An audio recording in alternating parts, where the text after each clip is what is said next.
ETV especially మీకు Pahalgam attack అయినప్పటి నుంచి మన ప్రతి ఒక్క భారతీయుడు మన ఉత్కంఠ కానీ మన బాధ కానీ అప్డేట్స్ ఫాలో అవుతూనే ఉన్నారు. అండ్ మేము దాదాపు ట్రాన్స్పరెంట్గా ఆథెంటిక్గా అప్డేట్స్ ఇస్తూనే ఉన్నాము. ఇలాంటి క్రమంలో ఎప్పుడైతే ఆల్మోస్ట్ ఇండియా మేము అంత స్పష్టంగా the most clinical operation one of the history of మ్యాన్ కైండ్లో చేసి మనము ఈ 9 ఏవైతే మిలిటరీ క్యాంప్స్ ఎందుకు అటాక్ చేస్తున్నాము, వాటి వెనకాల పర్పస్ ఏంటి, మన డిఫెన్స్ అంత క్లియర్గా చేసి చూపించింది. ఏంటంటే మేము సివిలియన్స్ని కాదు, మేము పర్టికులర్ పాకిస్తాన్ అనేది కాదు.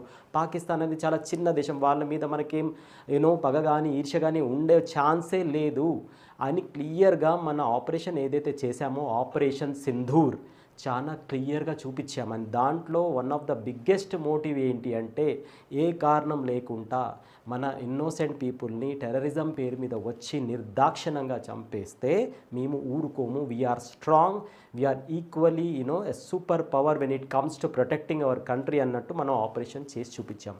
కానీ దాని తర్వాత జరుగుతున్న పరిణామాలు మీరు చూస్తూనే ఉన్నారు. సంబంధం లేకుండా పాకిస్తాన్ దాంట్లో ఇంటర్ఫియర్ అవ్వడమే కాకుండా అనవసరంగా మన మీద అటాక్స్ చేయడము అండ్ దాన్ని again one of the best defence టెక్నాలజీతోటి మనం తిప్పి కొట్టడం జరిగింది. ఇదెందుకు అని అడిగితే వాళ్ళు కొంచెం సేపు డినై చేస్తారు, కొంచెం సేపు ఒప్పుకుంటారు, ఫాల్స్ క్లెయిమ్స్ ఎవరిది వాళ్ళే విక్టరీ క్లెయిమ్ చేసుకుంటారు. ఇదంతా